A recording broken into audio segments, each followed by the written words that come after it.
నీ ఆత్మవిశ్వాసం సడలుతుంది. కనుక ఇతరుల వ్యతిరేక అభిప్రాయాలను పట్టించుకోవద్దు. ఇక రెండవది, నువ్వు చూసేది మాత్రమే ప్రపంచం కాదు.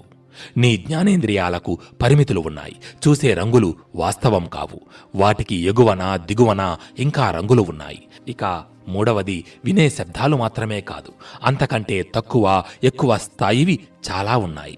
నువ్వు నిశ్చలంగా ఉన్నాయనుకుంటున్నవి నిరంతరం చలిస్తూనే ఉంటాయి. జ్ఞాని ప్రపంచం ఒక భ్రమ అని గ్రహించి అది వాస్తవం అన్నట్లు ప్రవర్తించాడు. కనుక అతడు బాధల నుండి తప్పించుకుంటాడు అన్నాడు గౌతమ బుద్ధుడు. నువ్వు చూసే వాటిని తాకే వాటిని నమ్మడం నమ్మకమే కాదు, నువ్వు చూడని వాటిని నమ్మడమే విజయం అన్నాడు అబ్రహం లింకన్. ఈ భూగోళం మీద ప్రేమను మించిన శక్తి లేదు.